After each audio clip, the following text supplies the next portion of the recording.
era interessante que, muitas vezes, o software permita que nós possamos trabalhar de forma colaborativa. E depois a simplicidade da aprendizagem e, principalmente, a questão da diminuição da curva de aprendizagem. Hoje em dia é um fator determinante para que alguém se decida usar um software de análise qualitativa, seja ele qual for, que a curva de aprendizagem seja a menor possível. Porque assim, eu quero hoje em dia diminuí-la. Eu quero que seja rápido e fácil eu poder descobrir e saber como trabalhar. E por isso mesmo agora, nos próximos 30 minutos, nós vamos ver como é que o WebKDA, alguns dos recursos que ele faz, o que é que ele não faz, porque também há coisas que é importante saberem, à partida que ele possa não fazer, mas principalmente vocês compreenderem que hoje não é preciso, e o WebKDA aqui apresenta-se como software que se distingue dos demais, relativamente à simplicidade das operações, à facilidade de aprendizagem, comparativamente com outros softwares, que nos obrigam muitas vezes a passar horas a despender tempo a analisar como é que o trabalho e a aprender como é que se faz determinados processos. E hoje, para todos aqueles que são investigadores, que têm prazos a cumprir, que têm uma tese para fechar e ainda ter que aprender a trabalhar com software, hoje em dia é um luxo que muita gente não se pode dar. Daí que teremos que nos socorrer de ferramentas que sejam fáceis, rápidas de aprendizagem e principalmente os seus processos possam ser também eles muito simples. Pois bem, eu queria dar aqui um exemplo relativamente ao ponto da situação que poderíamos encontrar. Era fantástico nós imaginarmos que há uns anos, por exemplo, que uma disquete era possível colocar uma música em 3 disquetes. Era o topo da tecnologia. Era fantástico. São notícias, recortes de jornal. Veja mal, é incrível. Nokia lança celular, neste caso um telemóvel para os portugueses, que envia mensagem de texto para outro telemóvel. Veja, a gente hoje ri-se destes factos, não é? Mas estamos a falar, algumas destas tecnologias não têm mais de 20 anos, não têm mais de 15.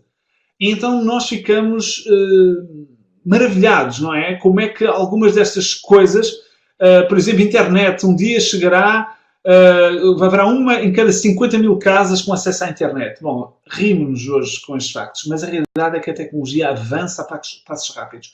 E cada um de nós, investigadores, se nós não soubermos acompanhar a tendência, as exigências que as tecnologias hoje nos obrigam, nós ficaremos desatualizados. Poderemos dizer que vamos ficar analfabetos digitais em relação a muitas realidades. Não estou a dizer com isto que é obrigatório, por exemplo, que trabalhemos com software de investigação, de análise qualitativa. Não é isso. O que estou a dizer é que as tendências e o que nós neste momento cada vez mais verificamos é que estas ferramentas começam-se a tornar imprescindíveis quando principalmente precisamos de aferir os nossos dados com a maior fiabilidade possível e precisamos de rapidez na execução dos mesmos, ou desta análise. Daí que é importante nós termos ferramentas que nos ajudem em relação a isso.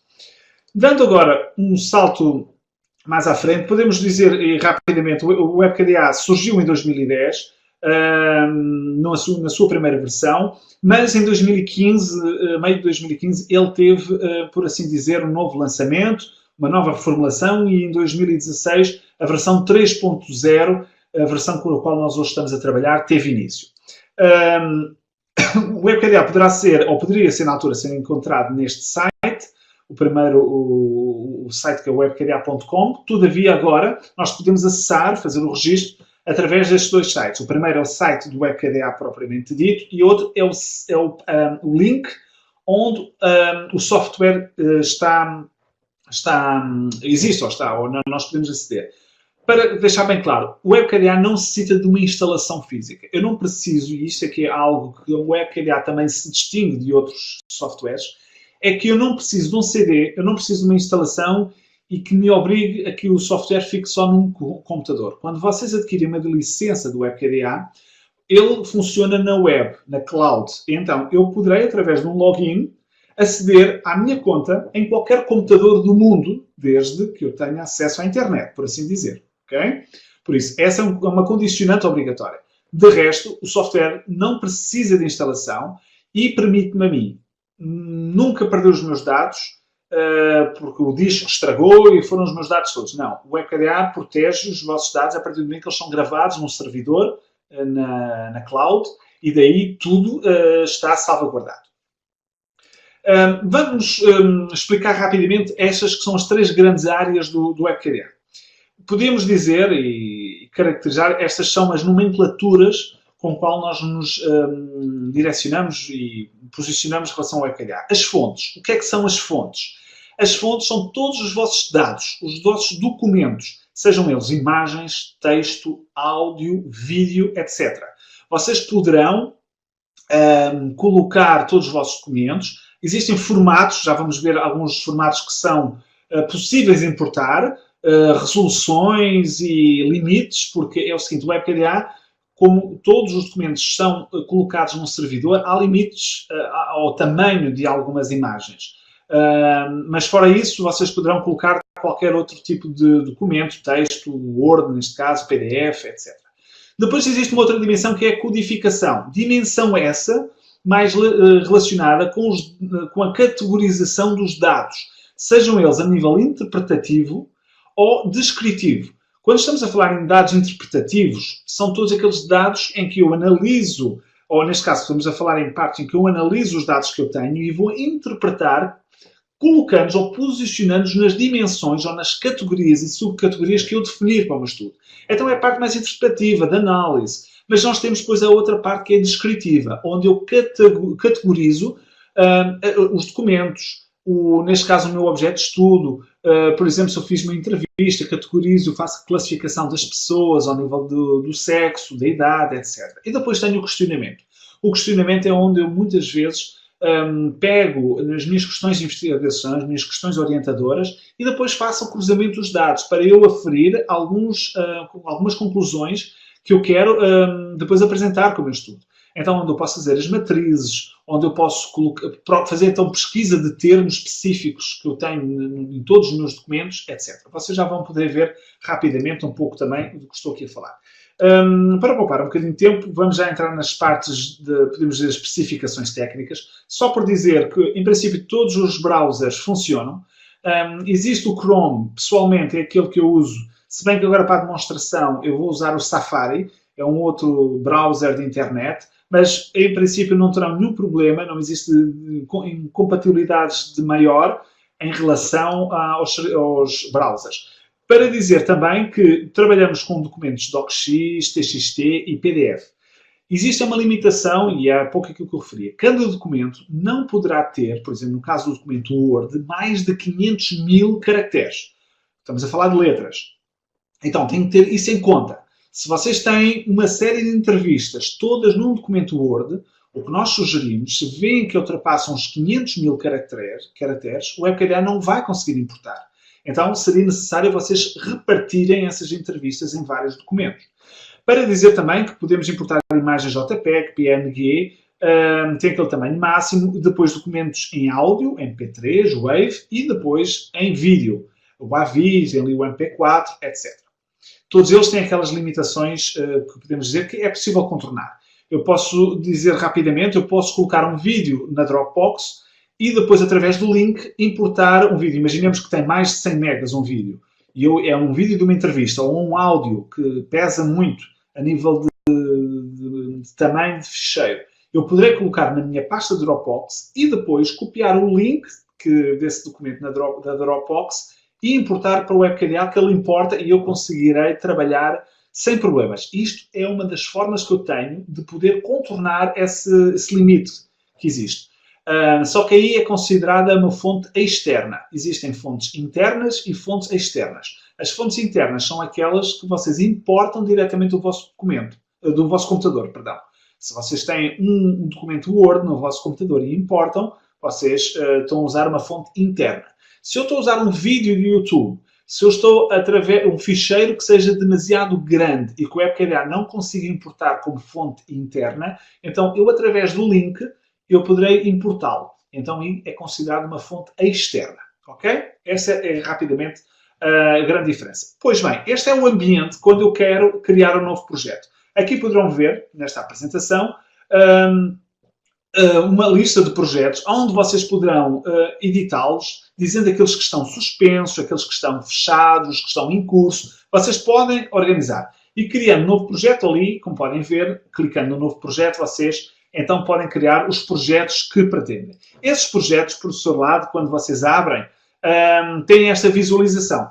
Cá está, do lado esquerdo vocês conseguirão ver aquelas 3 grandes dimensões que nós falamos. Os grupos, as fontes, que são consideradas as tais fontes internas e externas, e as notas. Todas elas vocês poderão criar informações complementares em relação aos documentos que vocês têm. Vocês depois têm os códigos, que são, neste caso, o processo de codificação, onde nós temos os nós livres e os nós em árvores. Rapidamente explicando o que é que são isto, os nós. Os nós são, por assim dizer, são as categorias que vocês definirem, categorias de análise que vocês têm para o vosso trabalho. Por exemplo, se eu estou a falar sobre aquecimento global, imaginemos, eu poderia ter uma categoria que diz poluição. Eu posso ter uma outra categoria que diz gases com efeito de estufa. Reciclagem, etc. E depois, dentro dessas categorias, criar outras subcategorias. Na reciclagem, eu podia depois pôr reciclagem, por exemplo, de vidro, reciclagem de papel, etc, etc. Ele depois tem a parte do questionamento, como já viram ali, composto pelas palavras mais frequentes, a pesquisa de texto e depois as matrizes. As matrizes, por assim dizer, é o resultado final que o WebKDA vos transmite. São dados que daqui a pouco eu já vou dar uma visão para vocês verem como é que eles colocam. Eu posso também no WebKDA partilhar o meu projeto. Como você vai ver na parte de gestão, aqui na parte de gestão, eu posso adicionar outros utilizadores, podem ser parceiros ou então um orientador para que ele possa visualizar o projeto. Chamo que existem 2 perfis de convite. Eu tenho um perfil de convidado apenas, em que a pessoa visualiza, mas não consegue interferir com o meu projeto. Por uma questão de segurança, por vezes, isto é o que nós recomendamos. Vocês podem partilhar com o vosso orientador, com parceiros, para que eles possam apenas analisar, verificarem, mas veem, entram, mas não podem mexer nem adicionar nenhum tipo de documento. Contudo, o colaborador seria alguém com o qual vocês estão a trabalhar de forma colaborativa e que ele poderá codificar, ele poderá criar categorias, criar nós em árvore, etc. Ele teria a liberdade. Contudo, esse outro colaborador também teria que ter uma licença ativa. Enquanto que o convidado não é obrigatório que tenha licença ativa. Tem apenas de ter uma licença, um registro no software WebKDA. Basta abrir um registro no WebKDA, não precisa ter a licença ativa, mas pode visualizar apenas. Mas não consegue, por assim dizer, ter nenhum tipo de trabalho, de influência. Por assim dizer, agora trabalhando na parte das fontes. Cá está, as fontes, esta dimensão, são todos estes documentos que eu posso trabalhar. Sejam eles de texto, sejam eles de vídeo ou áudio. E eu posso depois trabalhá-los, o texto não é PKDA.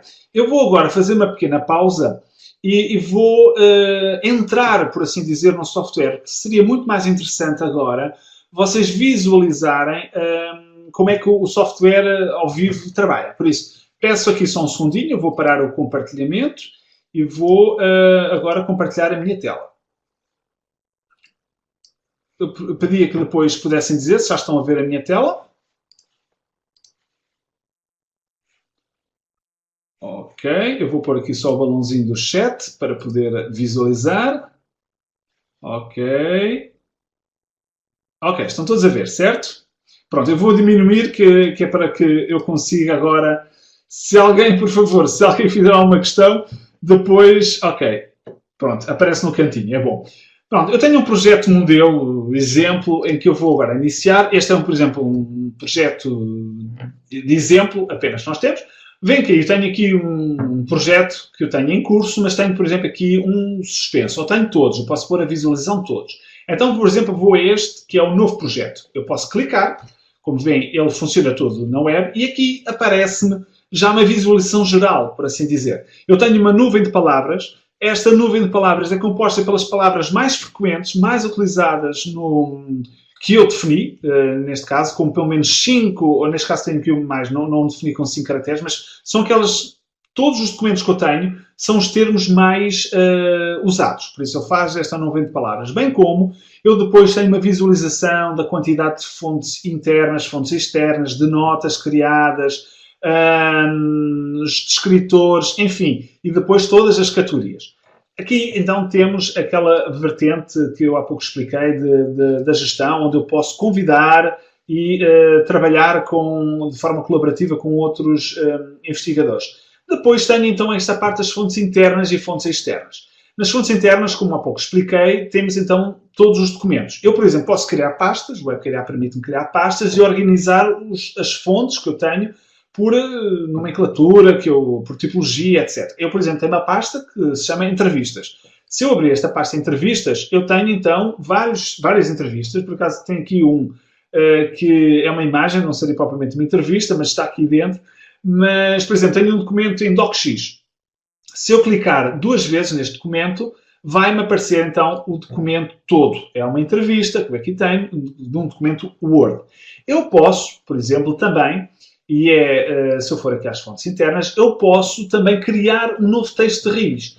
Imaginemos, por exemplo, eu vou aqui à fonte, faço novo texto, e eu tenho um editor de texto, onde eu posso escrever aqui, posso inclusive até copiar páginas de internet com entrevistas. Por exemplo, como é que eu às vezes pego numa página de internet e ponho aqui no WebKDA? Muito fácil. Eu posso ver uma entrevista, alguns dados numa página web que me interessaram, copio, chego aqui e colo. E ele mantém os boldos, há para fazer uma formatação, uma personalização do documento conforme eu quiser. Pronto, só para dar uma ideia e demonstrar que o WebKDA também me permite, então, importar texto de outros lados. Tenho vídeos.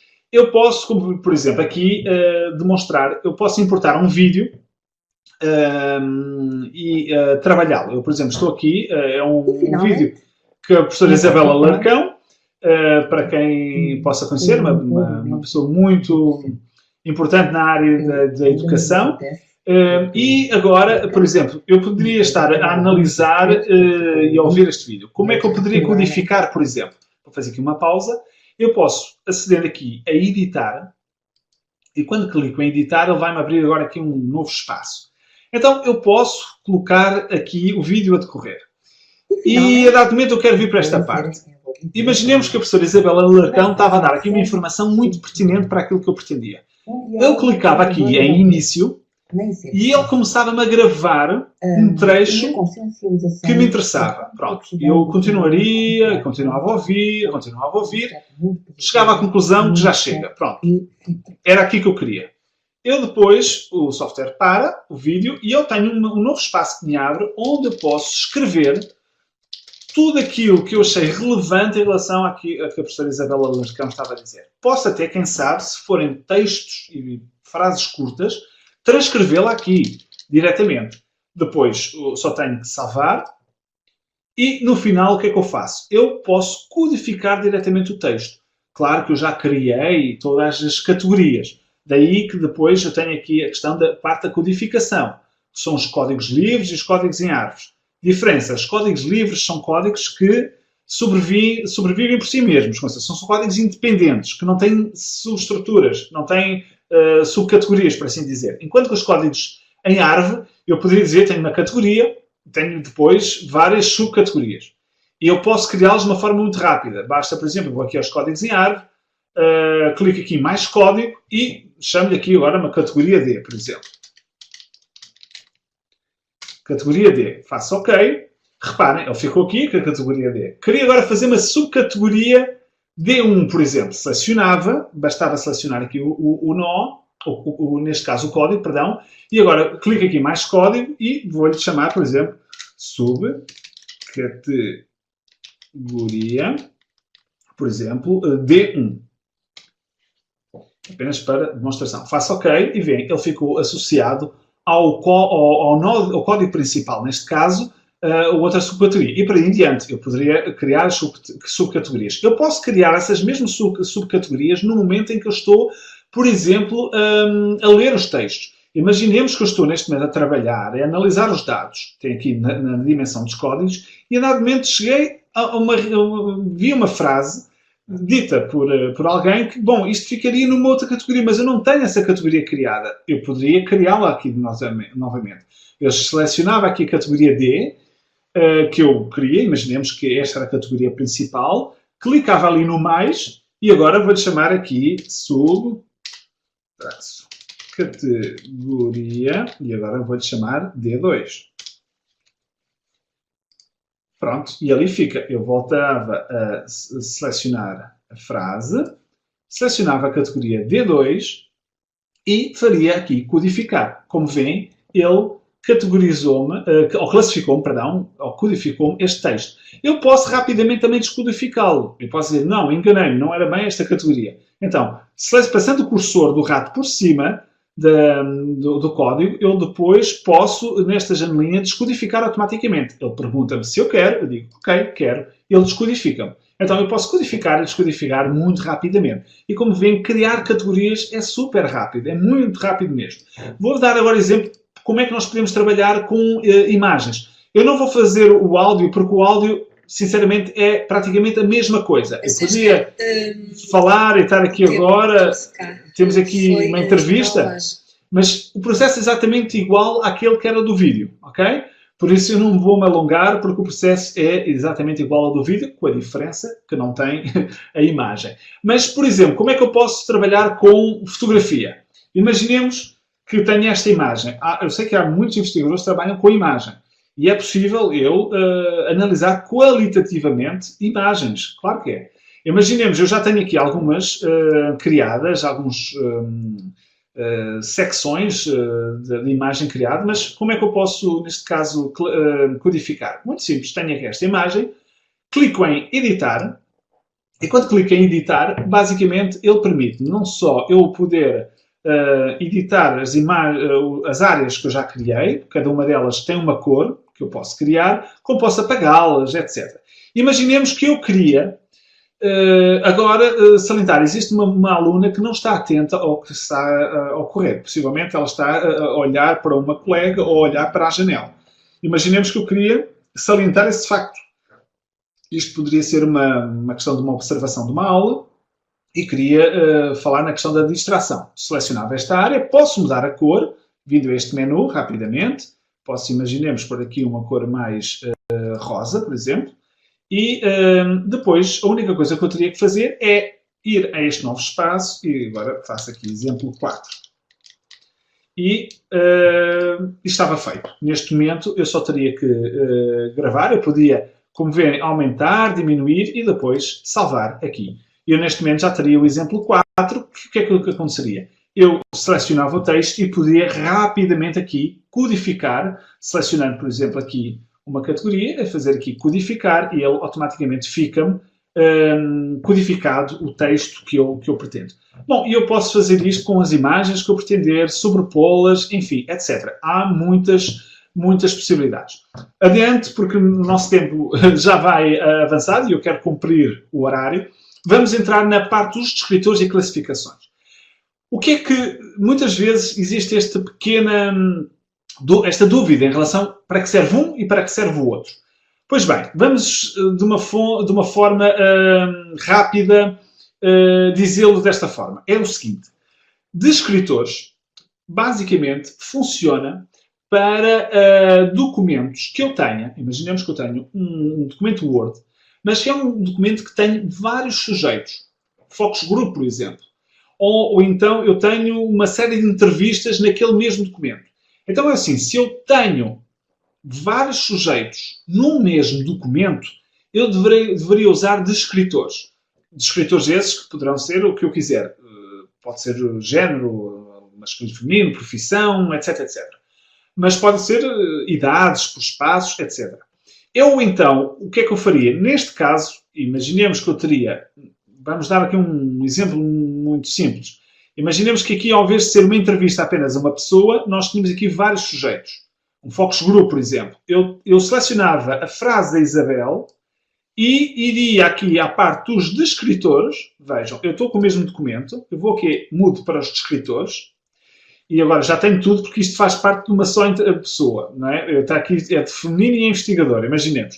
Mas eu já fiz esta codificação, mas vou aqui ocultar aqui a codificação. Mas imaginemos que eu quero dizer que a Isabel é uma pessoa de sexo feminino e é investigadora. Selecionava só parte da frase de Isabel e fazia codificar. Mas aqui era o Manuel.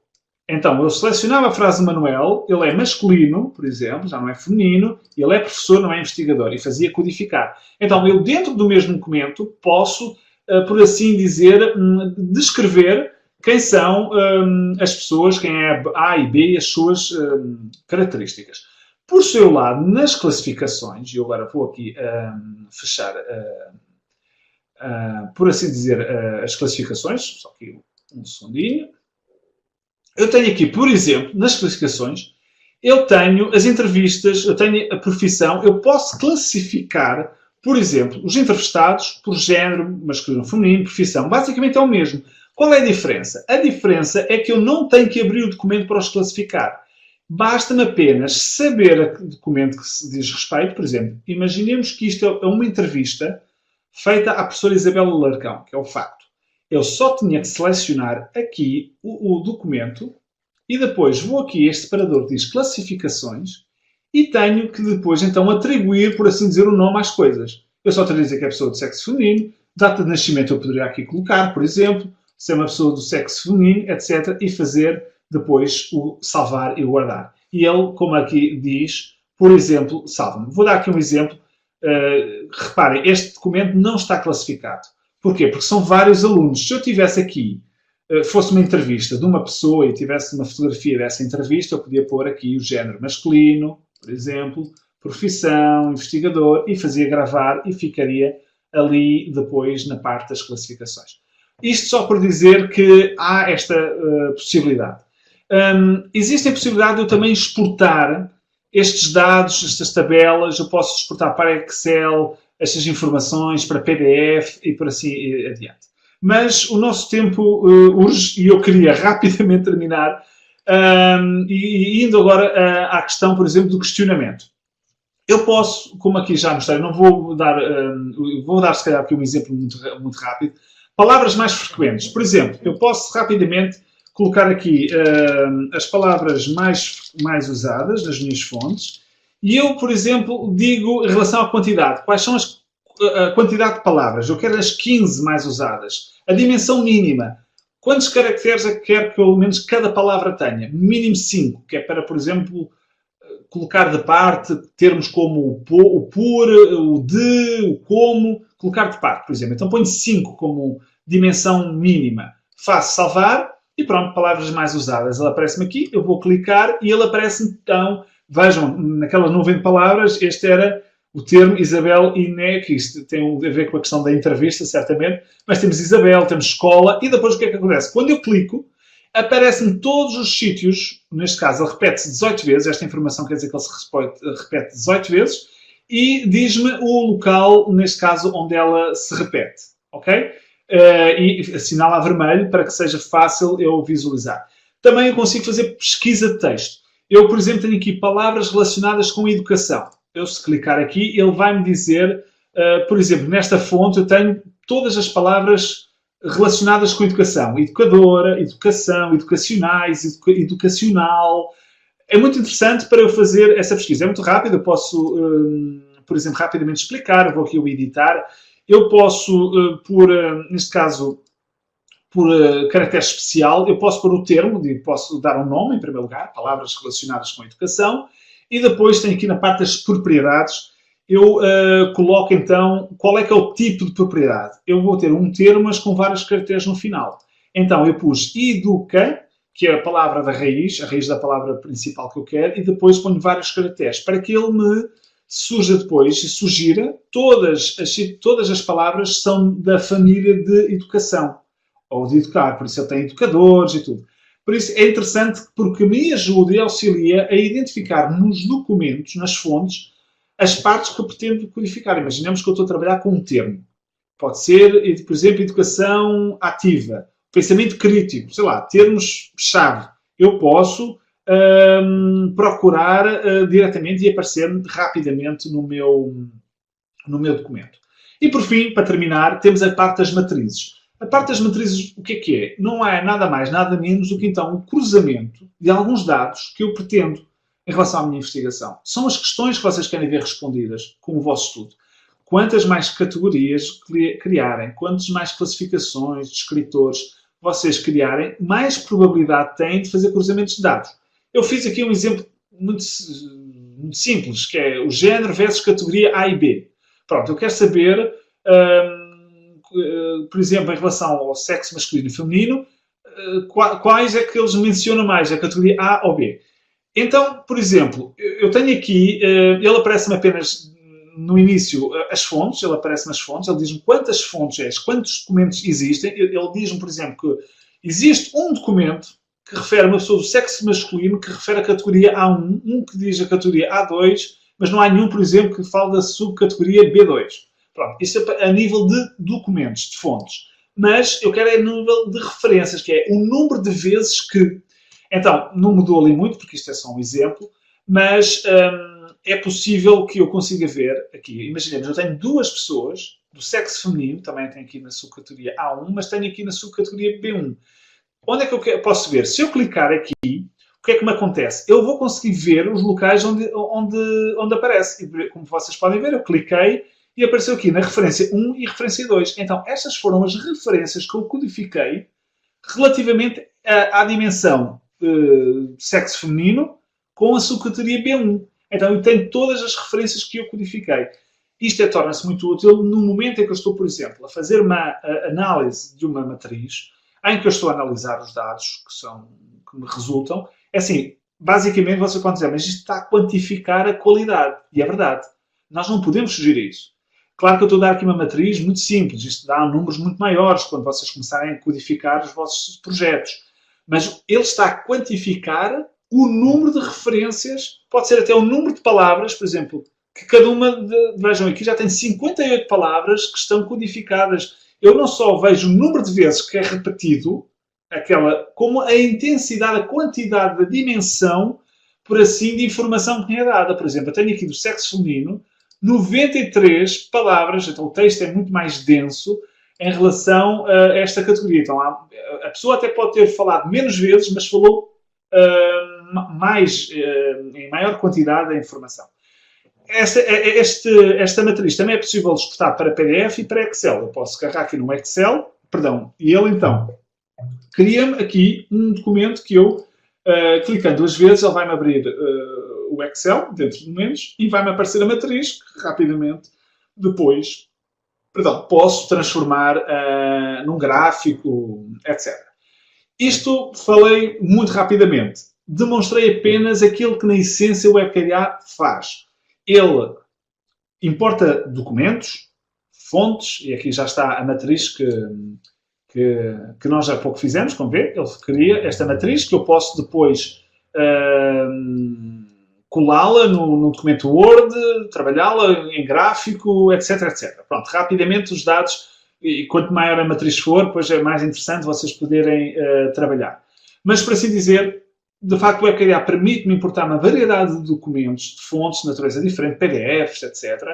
Eu consigo codificar os textos, criar categorias, criar classificações, atribuir a cada uma desses documentos, essas fontes que eu tenho, as suas respectivas categorias, que neste caso são os códigos em árvore, ou os códigos livre, e depois, no final, pegar nas questões que eu tenho, nas dúvidas, e fazer o cruzamento em relação àquelas suas minhas questões orientadoras, que resultam depois em matrizes de várias dimensões. Eu posso cruzar categorias com categorias, eu posso cruzar, neste caso, classificações com classificações, etc. É possível fazer, existe essa elasticidade.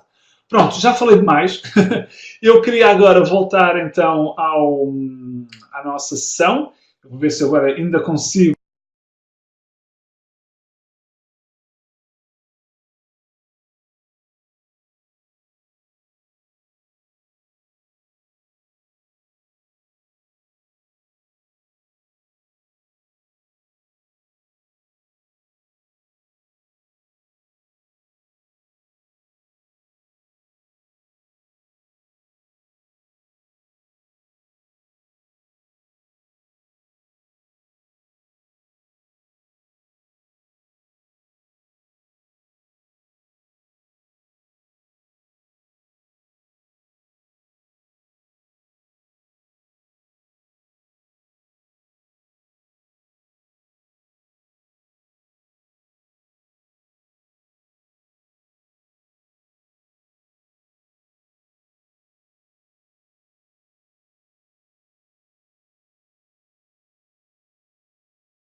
Olá, desculpem lá.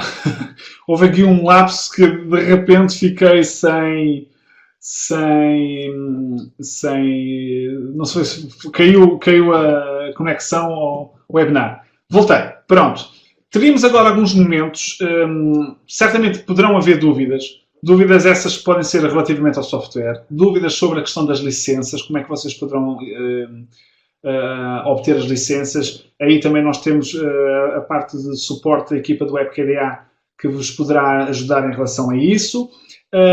Agora estou aqui para ouvir, por isso pedimos até a libertar o microfone de alguns dos professores que nos estão a escutar. Sintam-se à vontade que nós tentaremos, no possível, dar alguma explicação. A única coisa que tem que fazer é levantar a mãozinha no topo ali no ecrã, do software, existe uma mãozinha. Se alguém clicar lá na mãozinha, nós aqui vemos e libertamos depois o microfone para que essa pessoa possa falar, pode ser? Ou neste caso vocês até têm autonomia, creio eu, para poder colocar a questão.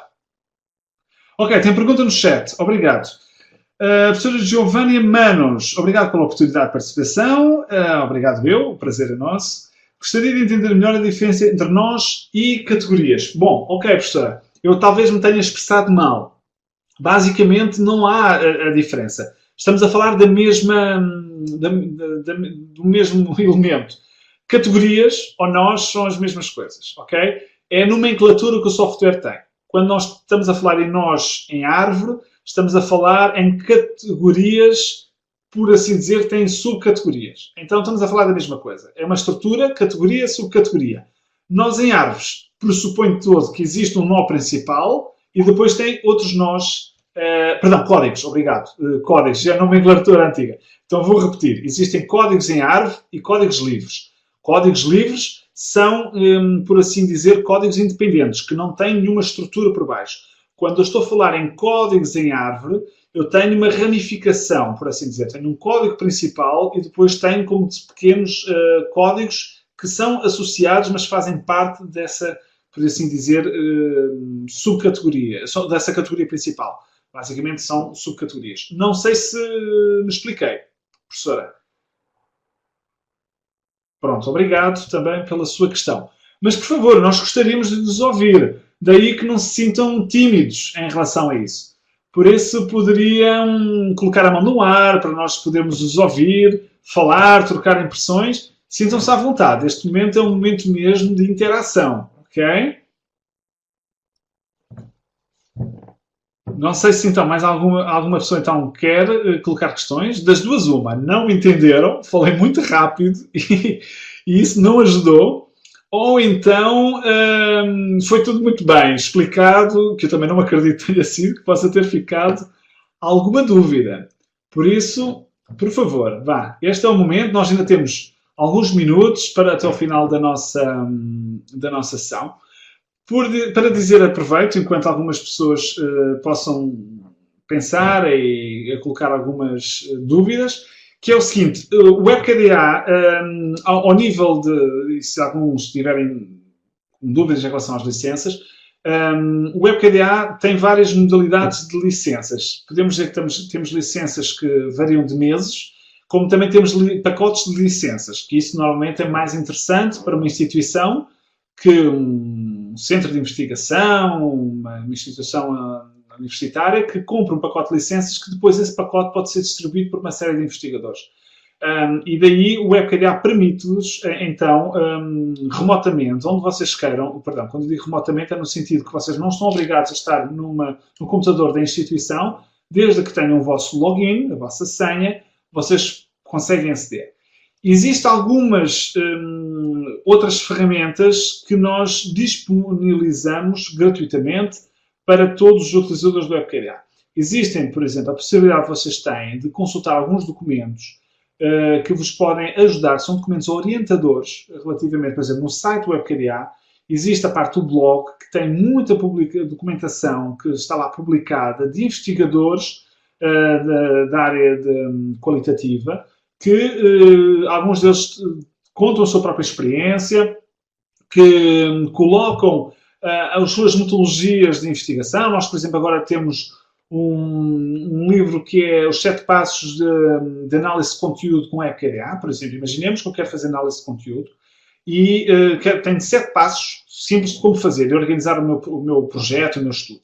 Por isso, há uma série de ferramentas que nós estamos neste momento a disponibilizar que vocês poderão recorrer através, obrigado, já foi colocado ali no webkda.net, para que vocês possam ter acesso a uma série de conteúdos disponíveis para vocês, que teremos todo o prazer de partilhá-los para que vocês possam aplicar alguns conteúdos e conhecimentos de outras pessoas que partilharam sobre os seus métodos de análise, neste caso, de conteúdos, com a ajuda do WebKDA. Daí, estejam à vontade e podem solicitar esse documento, que é um pequeno e-book com esses 7 passos. Depois existe o fórum, onde nós também temos um espaço para questões, onde muitas vezes queremos também enriquecê-lo com as experiências de alguns outros professores, exemplos de trabalhos e de como, por exemplo, codificar imagens, como é que eu posso trabalhar e analisar imagens de forma qualitativa, etc. Não sei se, entretanto, há mais alguma mão que se tenha colocado. Não há mais nenhuma questão? Ok, temos uma pessoa que está... Ok, vamos aqui a uma outra questão da professora Ana Isabel Rodrigues. Obrigado pela sua questão. Diz assim, uma pergunta breve. Vi uma Word Cloud na apresentação. Esta nova versão permite a visualização de dados? Sim. Vocês podem criar, inclusive há uma ferramenta que eu, na altura, eu agora estou até com receio de voltar e depois cair, mas o WebKDA, ela permite a criação de clouds. Eu posso criar uma nuvem e depois exportá-la. Então, há essa possibilidade. Através das palavras mais frequentes, eu posso automaticamente, daquele momento, criar uma nuvem de palavras. Ok? Uma word cloud. Como posso, por exemplo, também, automaticamente, através daquelas 12 palavras, ou 15, ou 20, ou o que for, eu posso criar logo códigos livres com ela, sem ter que necessitar de procurar no texto. Clicando numa ferramenta que lá tem, ele automaticamente me cria códigos livres automáticos. Basicamente, o que ele faz, ele vai apenas colocar aquele termo. Imaginemos que eu tinha a palavra educação e queria que a palavra educação fosse um código livre. Eu posso automaticamente, então, selecionar aquela palavra na minha lista de palavras mais frequentes e naquele item, ao clicar, ele vai-me criar logo um código livre onde, em todos os documentos onde aquela palavra está, ele vai-me selecionar e vai-me gravar já nos meus códigos. Professora Ana, eu não sei se respondi à sua dúvida.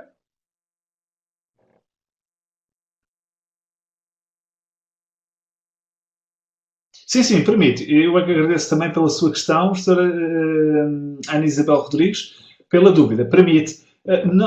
O WebKDA, nós temos, neste caso, investido muito e, tendo em conta o tempo que ele já surgiu esta nova versão, tem uma vantagem. Quando vocês compram uma licença do WebKDA, adquirem uma licença do WebKDA, não estão limitados a uma nova versão para poderem ter acesso, por assim dizer, às atualizações. Imaginemos, às vezes, quando acontece naqueles softwares que nós trabalhamos, muitas vezes acontece, mas agora a nova versão já permite isto, então lá vou eu, tenho que comprar a nova versão. Não, o WebKDA é atualizado constantemente. Por isso, se vocês adquirirem hoje uma licença, imaginemos de 1 ano, mas daqui a 5 meses é feita uma atualização, vocês estão a beneficiar dessa atualização e por aí em diante. Então, é sempre interessante porque não estamos limitados e nós estamos a investir, pelo menos, em novos recursos, novas potencialidades. Existem ferramentas que neste momento estão muito rapidamente a surgir, pequenos ajustes. Nós estamos a trabalhar, inclusive, num manual online, que em breve já existe um manual em português, existe também para espanhol e, neste caso, existe em espanhol, não está ainda disponível na nossa página, mas se porventura temos aqui alguns professores espanhóis que pretendem o manual em espanhol, por favor, quem sabe possam pedi-lo por e-mail e nós enviamos logo em formato PDF o manual do WebKDA totalmente em espanhol, assim como também para inglês, ok? Mas estamos, como estava a dizer, a preparar agora uma versão com vídeos tutoriais que esperamos que em breve, em português, ele possa estar disponível. Aqui está o e-mail para que se alguém quiser mais alguma informação, que queira então solicitar algum material daqueles que a gente referiu, que seja possível, por favor, enviem o e-mail. Eu não queria terminar sem deixar a última oportunidade. Já estamos na hora que marcamos para o nosso final, mas estarei disponível para quem quer que desejar colocar alguma questão. Por favor, estejam à vontade. Eu vou dar ainda mais um minuto. Se alguém quer colocar a sua questão, por favor, façam agora. Ou como se diz nos casamentos, cale-se para sempre. Não, nós não queremos. Podem colocar a questão por e-mail, podem colocar questões no fórum, na nossa página www.webkda.net. Tem lá a parte do fórum. E existem 3 fóruns, um sobre sugestões, outro tem sobre dúvidas que possam ter relação a alguns processos e outra para reportar alguma anomalia que possam ter detectado, alguma dificuldade técnica. Bom, temos o Pedro Corso, o professor Pedro Corso de Espanha. Perdón, profesor, si yo hablé muy rápido. No, gracias por su presencia y que todo de bueno por su trabajo. Y voy a intentar aprender un poco más de español para poder hablar con vosotros, ¿ok? Perdoem, eu sei que é ridículo tentar falar espanhol, não sou muito bom, mas... Ok, a professora Ana Isabel Rodrigues também está a digitar, não sei se vai colocar alguma questão.